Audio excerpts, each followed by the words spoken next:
د بوتان حیرانونکی هیواد.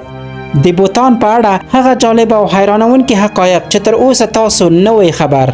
بوتان یو کوچنی او لرې پروت سلطنت دی چې د هیمالیا په غرونو کې د هند او چین ترمنځ موقعیت لري.